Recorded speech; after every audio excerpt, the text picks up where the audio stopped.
એના સૂત્રો હું તમને મૂકતો રહીશ. તો આ લોકોએ કેલ્ક્યુલેશન એક્સપેરિમેન્ટ કેવી રીતે કર્યો એ આપણે પછી જોઈશું. પહેલાં તો રીડિંગ જે લખ્યા તો જો રીડિંગમાં એક યલો છે, પછી એના પછી ગ્રીન, અને એના પછી બ્લુ ગ્રીન, પછી એના પછી બ્લુ, અને એના પછી વાયોલેટ. બરાબર. અને આ દરેકની વેવલેન્થ જે છે લેમ્ડા. તો જો આ બ્લુની વેવલેન્થ આપણને ખબર નથી, આ યલોની વેવલેન્થ આપણને ખબર નથી, જે આપણે શોધીશું. ગ્રીનની વેવલેન્થ જે છે એ અહીંયા 5, 4, 6, 1 એંગસ્ટ્રોમ છે. પછી બ્લુ ગ્રીનની વેવલેન્થ આપણને ખબર નથી, જે આપણે શોધીશું. અને બ્લુ જે છે એની વેવલેન્થ લેમ્ડા 2 = 4358 એંગસ્ટ્રોમ. પછી એ જ રીતે લેમ્ડા 1 = 4047 એંગસ્ટ્રોમ. આ અંદર લખેલું જ છે. હવે રીડિંગ જે છે, રીડિંગ તો જ્યારે આપણે એક્સપેરિમેન્ટ હશે ત્યારે તમને સમજાવીશું. બરાબર. પણ હાલ પૂરતા આ દરેકના રીડિંગ આપણને આવી જશે થીટા. બરાબર છે. આ દરેકના રીડિંગ આવશે, અહીંયા આવશે, આ બધા રીડિંગ અહીંયા આવશે. આ રીડિંગ આપણે એક્સપેરિમેન્ટમાં તમને સમજાવીશું. ત્યારબાદ દરેકના રીડિંગમાં થીટા 0 પણ એક જ આવશે. બધામાં રીડિંગ થીટા 0 નું મૂલ્ય એક જ હશે. હવે મિનિમમ ડેવિએશન એંગલ, તો ડેલ્ટા એમ કેવી રીતે શોધીશું એની વાત કરીએ. તો ડેલ્ટા એમ, તો જો ડેલ્ટા એમમાં થીટામાંથી થીટા 0 બાદ કરીશું, આ બધી કિંમતો અહીંયા બાદ કરીશું, મોટામાંથી નાનું બાદ કરીશું. તો ચલો ડેલ્ટા એમ મળી જશે બધાને. મતલબ અહીંથી આ બાદ કરીશું. આ રીડિંગ દરેકમાં સરખું જ આવશે. બરાબર. અહીંથી આ બાદ કરીશું, અહીંથી આ, પણ મોટામાંથી નાનું બાદ કરીશું એટલે આપણને ડેલ્ટા એમ આવશે. ત્યારબાદ અહીંયા લખેલું છે રિફ્રેક્ટિવ ઇન્ડેક્સ. રિફ્રેક્ટિવ ઇન્ડેક્સ એટલે વક્રી પવનાંક. બરાબર. તો વક્રી પવનાંક અહીંયા જે લખીશું એને મ્યુ કહીશું. આનો જે રિફ્રેક્ટિવ ઇન્ડેક્સ જે છે એને આપણે મ્યુ વાય કહીએ. પછી અહીંયા રિફ્રેક્ટિવ ઇન્ડેક્સને મ્યુ 3 કહીએ. અહીંયા મ્યુ જી કહીશું. અહીંયા રિફ્રેક્ટિવ ઇન્ડેક્સને મ્યુ બીજી કહીશું. અહીંયા રિફ્રેક્ટિવ ઇન્ડેક્સ એટલે મ્યુ બી કહીશું. આ વાયોલેટ માટે અહીંયા લખીશું વાયોલેટ. ચાલો આ બધી કિંમતો મેળવી શકાય છે. એના માટેનું સૂત્ર આ રીતે છે, મેળવી શકાશે એટલે કે મ્યુ = હવે થોડું કેલ્ક્યુલેશન શરૂ થાય છે. સાઇન અહીંયા લખી શકાશે a + ડેલ્ટા એમ / 2, અને અહીંયા લખાશે સાઇન a/2. અને ખાસ યાદ રાખજો a = 60 ડિગ્રી. ચલો હવે દરેકનો મ્યુ મળશે આપણને. જો a = 60 ડિગ્રી આવશે દરેકમાં. ડેલ્ટા એમ, તો જો અહીંયા ડેલ્ટા એમ દરેકનો અલગ અલગ ડેલ્ટા એમ છે. બરાબર. એટલે ડેલ્ટા એમ આવી જશે દરેકનો અલગ અલગ. અને સાઇન a/2 એટલે a/2 એટલે a = કેટલા આવશે 60. તો દરેકનો મ્યુ આપણે મેળવી શકીશું. આટલા સુધી ખ્યાલ આવી ગયો દરેકનો મ્યુ. હવે એક સ્ટેપ આગળ જઈએ. કેપિટલ A = લેમ્ડા 2 - લેમ્ડા 1 અને અપોન અહીંયા લખી શકાશે લેમ્ડા 3 - લેમ્ડા 1. હવે જો આ કેપિટલ A એ અચળાંક છે. આ ધ્યાન રાખજો, કેપિટલ A અચળાંક છે. અને આ કેપિટલ A એટલે પ્રિઝમ એંગલ છે. બંને વસ્તુ જુદું છે, આ યાદ રાખજો. છતાં પણ સિમ્બોલ બંનેના કેપિટલ A જ કરેલા છે. બરાબર. તો ચલો લેમ્ડા 2, લેમ્ડા 1, લેમ્ડા 2, લેમ્ડા 3. તો આપણને અહીંયા કિંમત આપેલી છે લેમ્ડા 1, લેમ્ડા 2 અને અહીંયા આપણે લેમ્ડા 3 લઈએ. આ લેમ્ડા 3. ચલો લેમ્ડા 1, લેમ્ડા 2, લેમ્ડા 3 ઉપરથી આપણને કેપિટલ A ની કિંમત મળશે. ફરીથી એક વખત કહું, આ કેપિટલ A અચળાંક છે.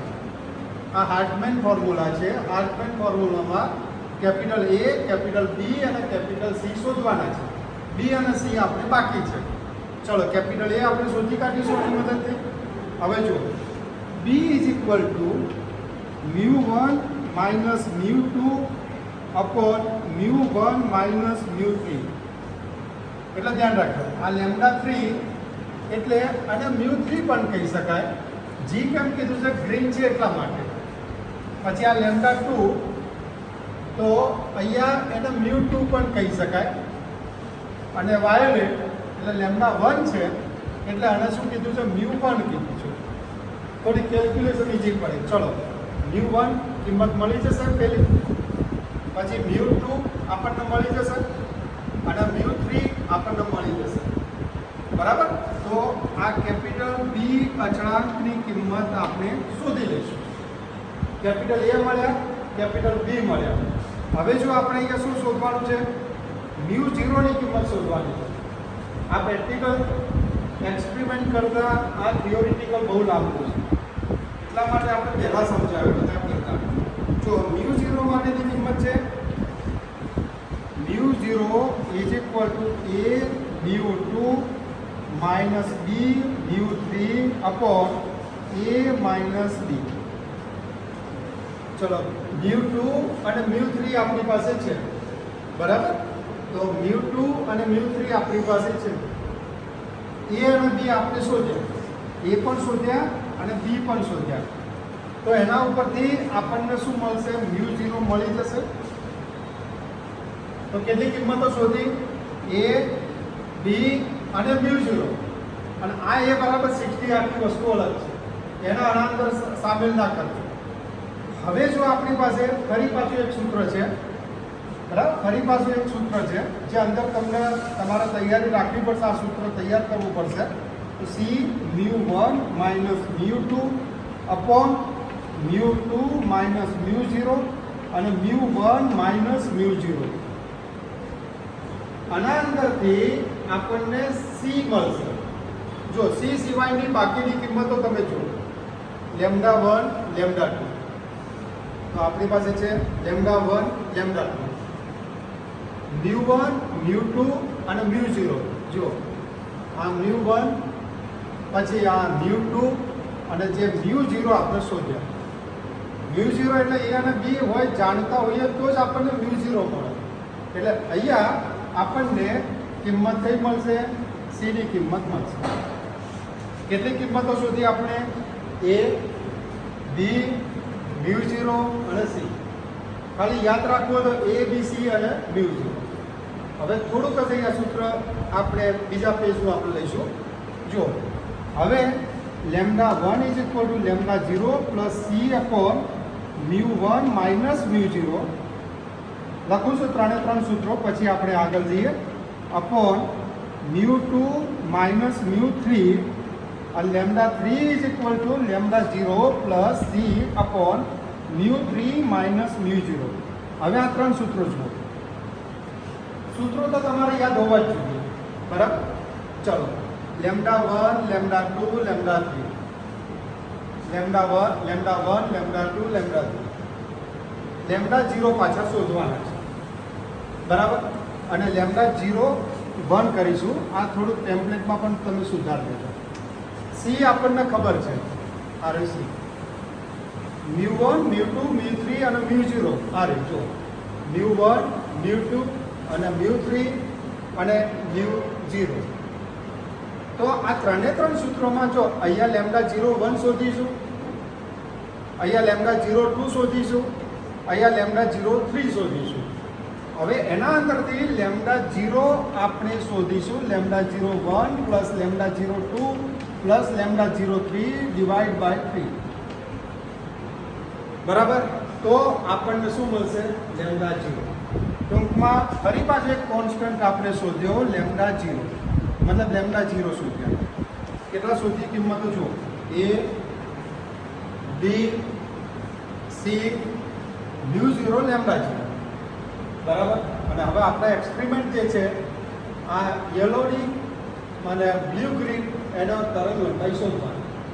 તો કેવી રીતે શોધી શકાશે એના માટે જો lambda y is equal to બરાબર lambda y is equal to આ એક સૂત્ર lambda 0 plus c upon μy upon minus μ0.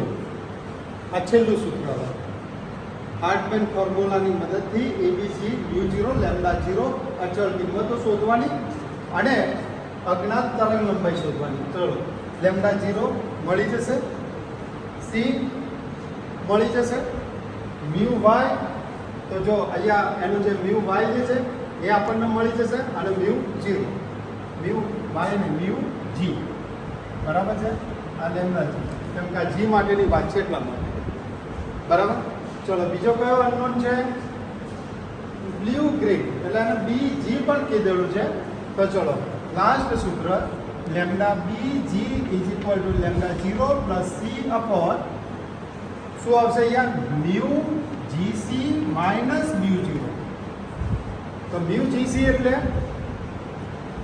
Blue green બરાબર છે એટલે મ્યુ પીજી બીજી તો મ્યુ પીજી આપણને મળશે આના ઉપરથી. જો આ મ્યુ પીજી મળ્યા, મ્યુ 0 જે અહીંયા આપણે શોધ્યા છે અને લેમ્ડા 0 આ કિંમત આપણે શોધી છે બરાબર. તો આ હાર્ટમેન ફોર્મ્યુલા છે. થોડાક આ સૂત્ર તમારે યાદ રાખવાના છે, તે પ્રમાણે તમારે તૈયારી કરવાની છે.